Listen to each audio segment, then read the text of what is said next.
Assalamualaikum warahmatullahi wabarakatuh. Selamat jumpa pemirsa. Bagaimana kabar Anda hari ini? Saya doakan semoga kita semua sehat selalu dan berbahagia.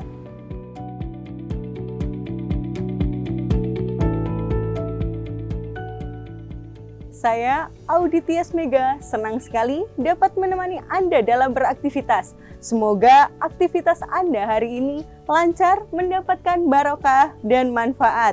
Amin.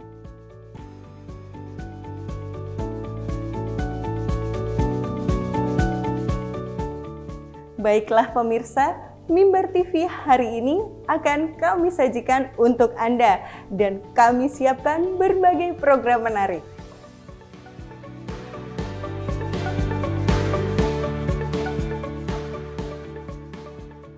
Dan tentunya Mimbar TV selalu mempersembahkan program-program yang menarik, berkualitas, membuka wawasan, dan menjadi informasi positif, inspiratif yang spesial untuk Anda hari ini. Semoga para pemirsa semuanya mendapatkan manfaat dari berbagai program yang telah kami sajikan. Pemirsa, dengan bangga kami persembahkan Mimbar TV hari ini. Dan selamat menyaksikan. Mimbar TV menjalin informasi selaras di hati. Wassalamualaikum warahmatullahi wabarakatuh.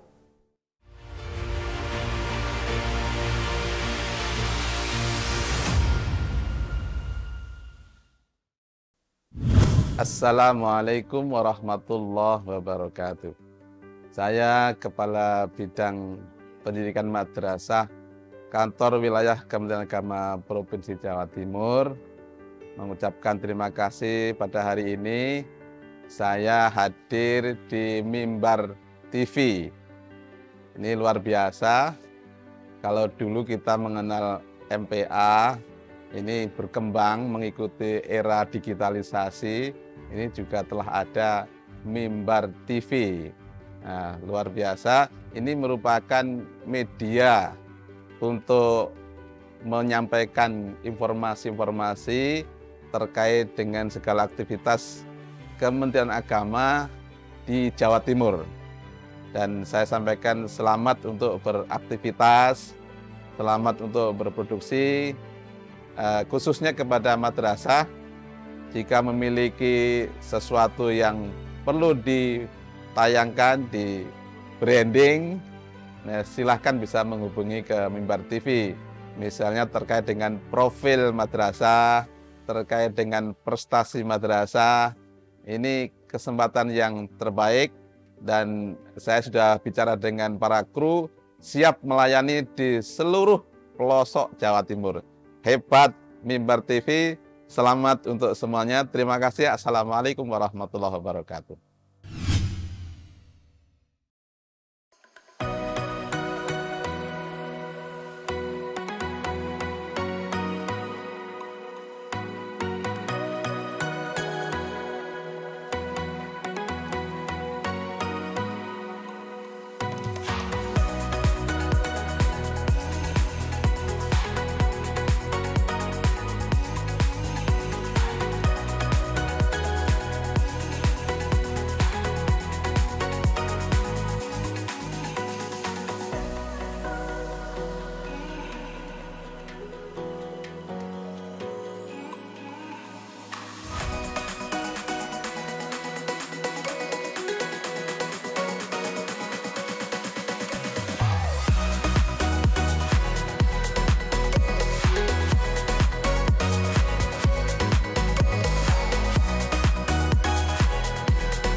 Assalamualaikum warahmatullahi wabarakatuh. Pemirsa Mimbar TV dimanapun berada, kembali bersama saya Ica Sifa di bingkai acara Siswa Prestasi Non-Akademik untuk MAN 1 Ponorogo. Dan kita kali ini bertemu dengan anak-anak dan guru yang hebat yang membuat MAN 1 Ponorogo menjadi selangkah lebih maju. Dan kita akan berkenalan dengan Bapak Mulyono MPDI. Assalamualaikum Bapak. Waalaikumsalam Ya, warahmatullahi. dan hadir juga di tengah-tengah kita Bapak Aswin Aprisada SPD. Assalamualaikum. Waalaikumsalam. Ya, sehat Bapak? Alhamdulillah. Ya, saya minta senyumnya yang merekah untuk bisa menyapa pemirsa dimanapun berada. Dan juga di sini ada siswa-siswi prestasi juga. Tentunya saya ingin berkenalan dengan Mas Ahmad Dwi Afrianto. Assalamualaikum. Waalaikumsalam. Baik, kemudian ada juga Mbak Mila Absari Nurfainur. Ya, dan juga ada tim di belakang. Assalamualaikum semuanya. Oke, dada-dadanya banyak sayang. Nah, begitu disapa pemirsanya. Baik, pemirsa dimanapun berada, kali ini kita akan bahas tentang apa saja prestasi non-akademik yang diraih oleh sekolah ini, dan sepertinya ada sesuatu yang memang layak untuk bisa kita gali. Yang pertama adalah juara-juaranya ini keren banget, yang mungkin tidak sempat kita jumpai begitu ya di madrasah-madrasah yang lain, dan semoga ini menjadi motivasi kita. Yang pertama saya ingin bertanya dulu kepada Bapak Mulyono. Bapak, apa kabar hari ini? Alhamdulillah siap. Sehat ya. Bapak, ini anak-anak yang di depan ini memiliki prestasi apa kira-kira ini? Mas Ahmad ya? Ya, Mas Ahmad punya prestasi apa Bapak di madrasah kita? Ahmad punya prestasi film dan beberapa video sinematik. Film dan video sinematik. Oke, selanjutnya untuk Mbak Meli, Bapak punya prestasi apa? Mbak Mila. Untuk Mila atau panggilannya biasanya dipanggil Lala ya. Oh, Lala. Ya, enggak pakai teman-temannya ya. Baik, prestasinya di bidang voli Bapak kalau tidak salah ya. Wah, ini luar biasa. Ini tercatat ada juga timnya voli putri Dispora Kabupaten Ponorogo ya. Kemudian ada juga juara 1 Porseni Voli Kabupaten Ponorogo tahun 2023. Wah, keren, luar biasa. Baik, saya ingin bertanya dulu untuk Bapak Mulyono, sejak kapan madrasah mendapatkan kejuaraan terutama di bidang perfilman dan video pendek? Alhamdulillah ketika itu ada lomba film pertama dari ITS. Pertama kali ada lomba film, kita ikut. Itu kita juara 1. Pertama dan Pertama mendapatkan kali juara 1. juara 1. Itu tingkat? Kalau di awal itu bahkan regional ya, karena saat di itu regional. Jogja ada, bahkan Jawa Timur, yang terakhir terbagian Kalimantan, yang bergabung di Prokomet ITS Surabaya. Begitu ya. Ya. Dan sekali mencoba dan langsung berhasil. Alhamdulillah pertama kali ada lomba film kita yang juara 1. Begitu ya. Ya, Ini keren pemirsa. Artinya begini, sesuatu yang barangkali bukan pembiasaan, sesuatu yang mungkin itu perlu pelatihan dan kreativitas tentunya ya. Apakah memang itu didukung sekolah kita ada kreativitas itu, atau mungkin ekstrakurikuler barangkali Bapak? Di saat itu kita semuanya saya kira memulai, artinya belum ada ekstra film. Setelah itu kita berangkatkan. Ya. Karena saat itu yang juga memantik kita dari ITS itu ada lomba film, dan saat itulah kita juga bergerak. Oh, begitu. Artinya bahwa di saat Mabes Polri sama ANTV ada lomba, itu kita juara 2 nasional. Juara 2 nasional itu setelah yang di ITS? Setelah yang di ITS. Oh, begitu, luar biasa. Setelah di tingkat regional, kemudian langsung melantai, gitu ya, melanjutkan di tingkat nasional. Keren, Bapak. Nanti kita akan ulik sekali lagi. Dengan Pak Aswin, ketika anak-anak sudah berada mendapatkan prestasi di bidang voli gitu ya, apa yang membuat Pak Aswin bisa memotivasi anak-anak kita? Untuk motivasi sebenarnya singkat aja, terus berlatih, jangan pernah putus asa, dan kuncinya jangan pernah merasa sombong. Oh, begitu ya Pak. Nanti kalau sombong kena bolanya sendiri ya Pak ya? Enggak, itu apa ya? Nanti kesombongan itu terbalik ke dirinya sendiri. Iya betul, makanya nanti bisa kena bola lagi sih kita ya. Ya, Itu, oke. Ini yang bagian servan di mana ya? Yang belakang gitu ya, servan semua. Wah, ya bola masuk begitu ya. Ya, memang justru saya secara pribadi ketika masih sekolah gitu, saya malah melihat voli itu sesuatu yang menakutkan. Jadi kalau kelihatan bola, aduh menghindar gitu Mbak Mel gitu kan, Mbak Lala. Itu Mbak Lala ada perasaan ketika mengikuti voli pertama kali? Sebetulnya voli hobi nggak sih? Hobi. Hobi sejak? Ya, dari SD. Sejak dari SD sudah hobi voli ya. Yang belakang juga hobi voli juga ya? Oh iya harus dong. Kok nggak juara ya kan? Biasanya kan sesuatu yang membuat kita suka itu kan akan menjadi sesuatu yang ditekuni begitu, Mbak Asmin kira-kira ya. Mbak Lala apakah juga demikian? Ya, ada treble volley juga di rumah kadang-kadang begitu berlatih? Setiap hari. Setiap hari? Ya. Waduh, kayak resep dokter dong ya. Ya, ketika Mbak Lala mendapatkan kesempatan untuk mengikuti kompetisi itu, bagaimana rasanya? Ya, kalau ya senang soalnya kan bisa membuktikan kalau saya bisa gitu. Begitu ya? Iya. Hobi saya bisa terupdate, begitu ya Mbak Lala kira-kira. Iya, karena apa? Ketika seseorang itu pemirsa memiliki keinginan dan keinginan itu kemudian terbentuk, terwujud dan terlaksana, itu sesuatu banget. Bahasa filmnya begitu ya Mas Ahmad ya. Kira-kira itu sesuatu banget. Baik, jangan kemana-mana pemirsa, kita akan gali tentang bagaimana itu perfilman dan bagaimana animasi ataupun video pendek yang nanti akan dikupas dengan Mas Ahmad yang berikut ini. Jangan kemana-mana, sesaat lagi kita akan kembali.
Assalamualaikum warahmatullahi wabarakatuh.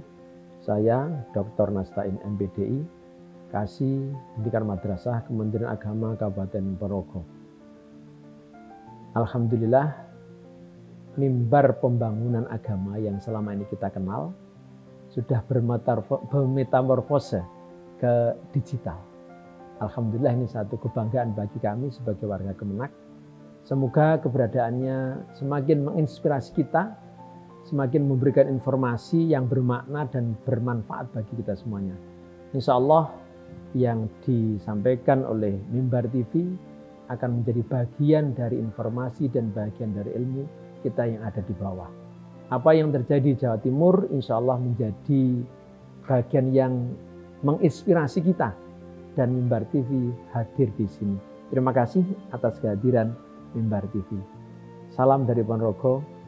Assalamualaikum warahmatullahi wabarakatuh.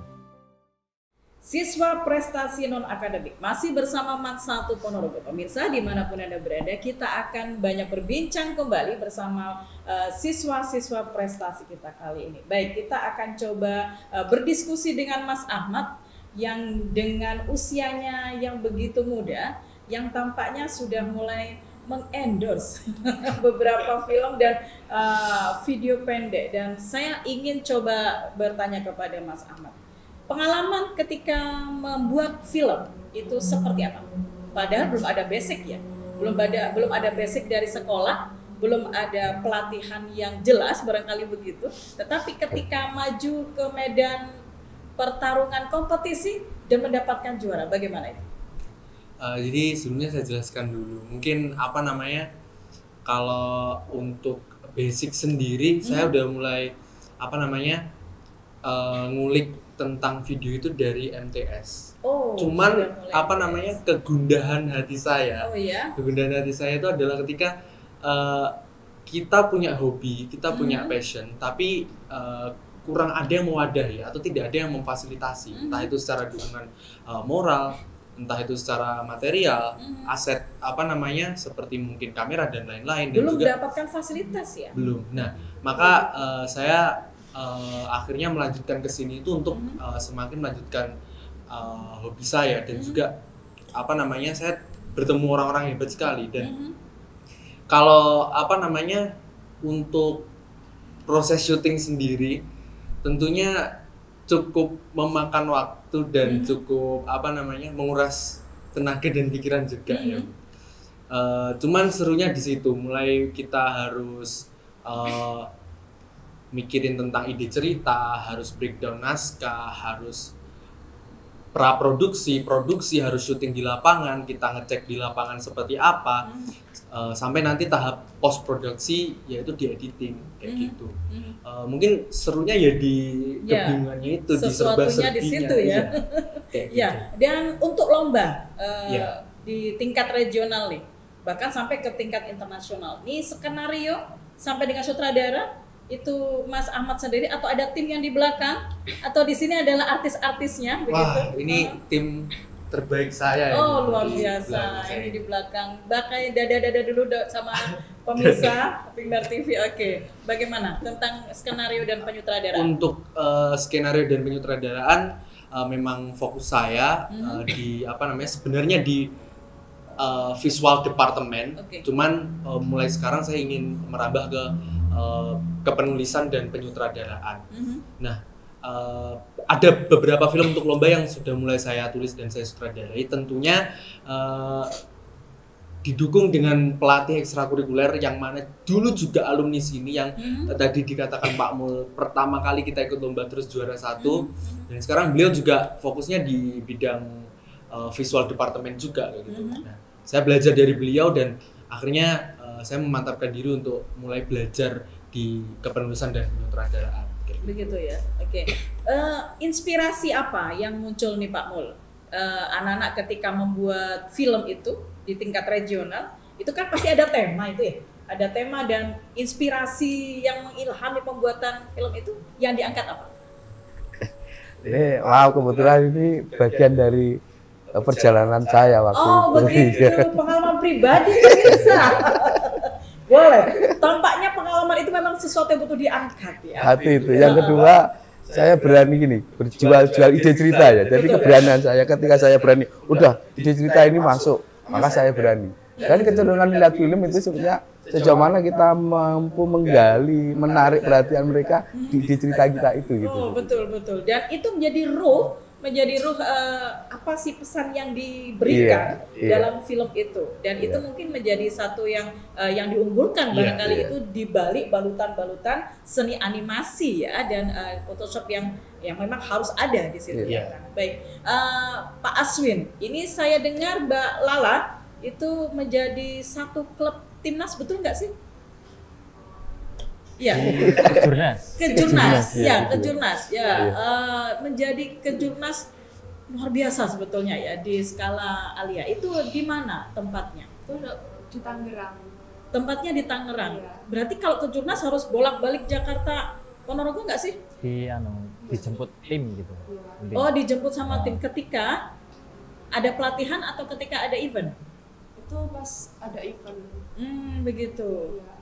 Sebelumnya kan ada kayak penyeleksian, ada Jutprof, Jatim, Jawa Timur itu. Terus alhamdulillah masuk 4 besar. Itu ada penyeleksian atlet. Penyeleksian atlet. Kronologinya begitu ya. Kemudian alhamdulillah pilih ikut tim dari Tulungagung. Oh, begitu. Di Jawa Timur. Berarti sentral pelatihannya untuk di Jawa Timur masih di Tulungagung ya? Iya. Ya, itu kalau misalkan ada schedule begitu Pak Aswin, baru kemudian Mbak Lala berangkat ke sana atau bagaimana? Itu kalau untuk tim-tim besar seperti kejurnas, itu misal ada salah satu pemain, misal dari Ponorogo, itu ada yang menonjol. Nah ini salah satunya Lala ini, langsung diambil, terus nanti mainnya di Tangerang sana. Oh begitu kronologisnya ya. Baik, ketika Pak Aswin melihat nih salah satu tim voli yang luar biasa, apakah ada teamwork yang diajak kerjasama untuk bisa memunculkan prestasi anak-anak? Untuk teamwork itu anak-anak ini ya, ini semua dari klub. Oh semua dari klub? Ya, dari klub. Dari berbagai klub di Ponorogo atau bagaimana? Satu tim. Oh satu tim, ya. Satu tim dan satu klub begitu? Ya, kebetulan mengikuti. Dan klub itu diarahkan sekolah atau mereka sudah dasarnya, basicnya ada di klub sebelumnya? Dulu itu ada salah satu kakak kelasnya itu ya pemain juga. Di sini adik-adiknya diajak begitu. Oke. Dan suka ya ketika bertemu dengan kakak kelas kemudian diajak untuk bisa berkolaborasi barangkali demikian ya. Kemudian dari situ prestasi anak-anak terasa begitu Kak Pak Aswin? Banyak sekali ya yang sudah terasa. Oke, bagaimana Mbak Lala mensikapi ketika bisa nggak sih bagi waktu kalau seandainya kan ke Jurnas nih, kemudian harus ke Tangerang, kemudian harus berlatih ke mana tadi di Tulungagung, ya kan? Nah itu bagi waktunya gimana? Ya dibagi gitu ya. Karena memang harus tugas berangkat ke sana ya. Ya, jadi Pak Aswin bagaimana bisa mengarahkan anak-anak kalau sudah mendapatkan schedule yang seperti itu? Ya intinya pokoknya tetap saya kasih motivasi, terus berlatih pokoknya sampai ke tingkat manapun. Ke tingkat kemanapun. Artinya sampai di titik pusat yang bisa betul-betul mengangkat madrasah dan anak-anak sendiri. Kalau bahasanya Mas Ahmad tadi itu harus sesuai passion dan ada fasilitasnya Mas Ahmad ya. Baik pemirsa, jangan kemana-mana, kita akan coba lihat bagaimanakah pengalaman mereka secara pribadi, terutama bagi para pemenang dan yang memiliki prestasi ini, mereka bisa mendapatkan kepuasan sampai di titik mana. Jangan kemana-mana, saya Ica Siva, sesaat lagi akan kembali.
Assalamualaikum warahmatullahi wabarakatuh.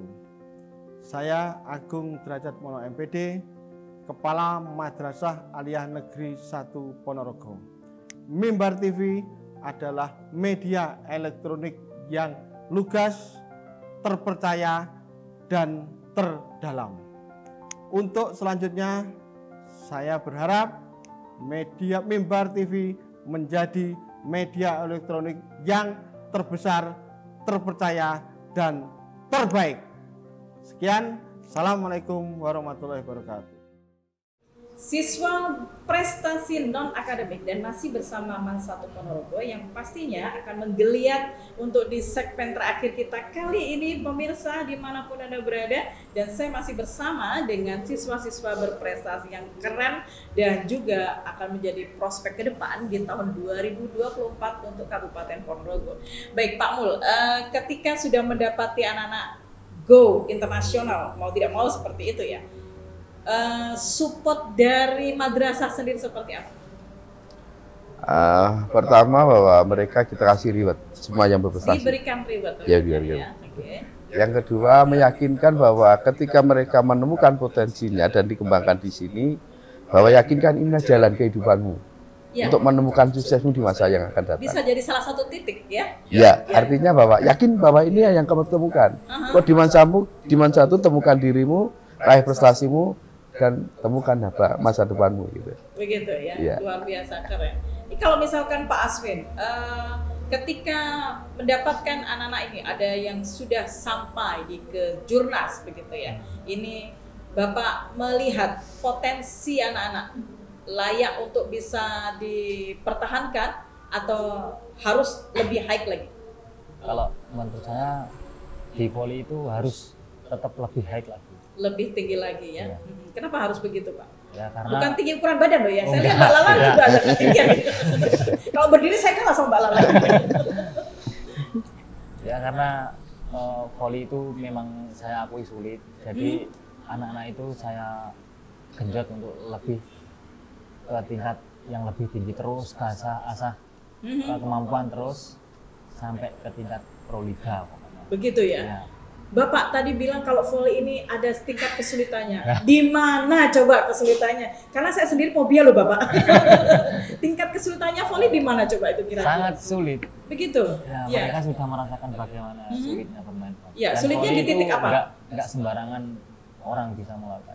Oh begitu, tidak sembarang orang. Di bagian apanya Pak? Bisa disebutkan? Semuanya, mulai dari teknik dasar. Mulai dari teknik dasar hingga sampai fisik dan sampai pokoknya sampai tidak bisa dikata-katakan begitu. Bisa dikata-katakan.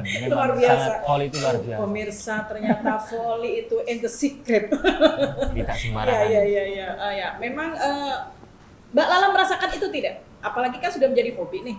Jadi kalau misalkan hobi sudah mulai kecil ini pemirsa, kemudian ada bapak yang mengatakan bahwa ternyata voli itu ada sisi susahnya loh. Apakah Mbak Lala juga merasakan itu?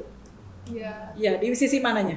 Kan kayak latihan setiap hari itu harus latihan fisik kayak gitu, terus kayak membagi waktunya itu dengan kayak sekolah, istirahat sama pekerjaan lainnya itu ya. Oke, tetap by the way menikmati itu tidak kira-kira? Karena ini sudah menjadi bidangnya begitu Pak Aswin ya. Kira-kira menikmati itu ya? Ya berarti tidak boleh mengeluh ya. Tidak boleh mengeluh. Lantas bagaimana dengan Mas Ahmad? Ketika Mas Ahmad pernah nggak sih mendapatkan satu proyek gitu di luar sekolah? Pernah. Pernah. Lintas sektor pernah? Lintas sektor. Pernah. Mungkin di instansi lain yang butuh tenaganya Mas Ahmad untuk bisa mengelola video begitu. Pernah. Ya. Kebetulan karena pembina ekstrakurikuler ini kebetulan pembina ekstrakurikuler ini adalah alumni dari MAN 1 Ponorogo dan beliau juga aktif di bidang visual departemen.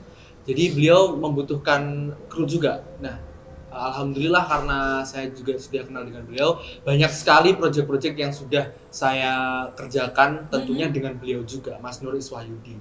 Dan itu Mas Nuris ada di belakang kamera? Kebetulan tidak hadir. Oh, tidak hadir. Oke. Sampai jadi sudah pernah sampai detik ini? Sudah sering sekali seperti itu. Dan sudah menjadi kebiasaan untuk kayak ngobrol dengan klien, briefing dengan klien, brainstorming dengan klien, bertemu dengan orang-orang yang sebelumnya kita belum kenal, bertemu dengan orang-orang yang mungkin level pendidikannya lebih tinggi daripada kita, itu sudah sering sekali. Oke. Tingkat pengalaman Mas Ahmad ketika mengikuti event ini di tingkat nasional ya. Nah, seperti apa pengalamannya? Tentunya kita yang terkesan. Tentunya saya sangat terkesan. Cuman kita juga tetap harus melihat siapa lawan kita, siapa musuh kita kayak gitu. Dan juga kita harus juga bisa memahami apa sih tema yang disuguhkan dan kita mau bikin film apa akan tema tersebut. Tentunya itu. Dan juga saya kira nggak ada seperti yang dikatakan Pak Aswin tadi ya, nggak ada yang namanya nggak gaspol terus kayak gitu.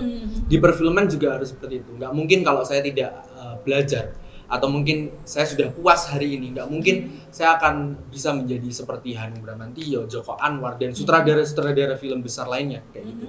Dan itulah yang menjadikan semangat bagi saya sendiri juga, dan juga mungkin saya tularkan ke teman-teman bahwasannya film itu adalah bukan hanya sebagai tontonan tapi juga sebagai tuntunan. Luar biasa. Itu bisa menjadi satu packaging yang memang jadi simbol ya. Betul. Jika memang kita memfasilitasi mereka yang suka membaca dengan sebuah referensi. Betul. Ketika kita ingin memfasilitasi mereka yang ingin melihat, maka audiovisual yang akan berbicara. Baik, Pak Aswin. Yang terakhir, harapan Pak Aswin untuk prestasi anak-anak di madrasah dalam bidang voli seperti apa? Harapannya ke depan lebih baik lagi. Terus juga nanti untuk dari pihak sekolah kita kasih reward yang lebih. Terus kita juga akan gali potensi-potensi dari sekolah, dari SMP, MTS itu nanti kita gali mana atlet-atlet yang kelihatannya menonjol nanti kita ambil seperti itu. Iya. Dengan Pak Mul bagaimana harapannya dengan punya siswa yang sudah bisa mengendorse dan juga progresnya 2024 untuk Alhamdulillah ya. Ini karena pertama tadi sampaikan oleh Mas Ahmad, Mas Nur itu menjadi timnya ITS. Jadi kalau ITS punya project, itu Mas Nur diambil sampai dibawa keluar kota, provinsi, bahkan menjadi juri apapun. Artinya bahwa itu pemantik dari anak-anak semuanya. Yang Mas Nur juga yang mengolah mereka setiap hari Kamis, sekarang setiap hari Sabtu. Jadi mulai dari coba kamu bikin ide cerita, coba kamu bekerja dengan tim, coba ini sehingga benar-benar menikmati ya. Ternyata dapat ya malu ya, ini secara materi mungkin juga itunya dapat, kepuasannya dapat. Jadi harapan saya lihat itu generasi awalmu bahwa kamu bisa seperti mereka. Bahkan kalau perlu lampaui mereka. Luar biasa, keren. Harus bisa di atas begitu ya. Oke Mbak Lala, yang terakhir apa harapanmu cantik kepada teman-teman yang ada di luar sana tentang perfolian terutama ya, sesuai dengan passionnya. Seperti apa? Harapannya ya bisa lebih mengembangkan lagi, terus bisa mengejar ke lebih jenjang yang lebih tinggi. Kayak ikut di volley Proliga. Jadi tim untuk nasional dari Indonesia. Begitu ya, untuk bisa tampilkan prestasi yang terbaik lagi ya. Kemudian Mas Ahmad, what closing statement untuk edisi hari ini? Tentunya untuk perfilman Indonesia, yang pertama adalah di sekolah-sekolah ya, di madrasah kita. Saya harap Madrasah Aliyah Negeri 1 Ponorogo terus memberikan yang terbaik buat teman-teman juga, dan teman-teman yang sudah ada di sini atau mungkin yang mau ke Madrasah Aliyah Negeri 1 Ponorogo bisa mengembangkan potensinya di sini seperti itu. Nah, untuk perfilman sendiri di kancah Kabupaten Ponorogo ini merupakan hal yang sangat menjanjikan seperti itu. Nah, jadi mungkin seniman-seniman pemula seperti saya ini yang mungkin baru merambah ke area situ, saya harap bisa menemukan dirinya, bisa menemukan karakternya juga dengan bertemu dengan orang-orang lain, bertemu dengan komunitas-komunitas lain, karena itu pasti akan memacu darah kesenian kita untuk menjadi lebih mendidih seperti itu. Jadi kita nggak stuck dengan apa yang kita milikin kayak gitu, dan ya itu terus melampaui apa yang kita punya gitu. Dan jangan pernah puas kalau itu adalah ilmu yang bermanfaat. Betul. Luar biasa. Baik, terima kasih anak-anakku tercinta, Bapak Guru juga terima kasih kebersamaannya di kesempatan kali ini. Dan pemirsa, demikian tadi liputan kita yang luar biasa untuk siswa berprestasi non-akademik dari MAN 1 Ponorogo. Yang jelas prestasi akan terukir hingga akhir hayat kita. Tingkatkan prestasi tidak perlu ada rentang waktu kapan dan di mana, tetapi meningkatkan mutu diri pribadi adalah sesuatu untuk nusa dan bangsa. Saya Ica Asifa, Assalamualaikum warahmatullahi wabarakatuh. Waalaikumsalam warahmatullahi wabarakatuh.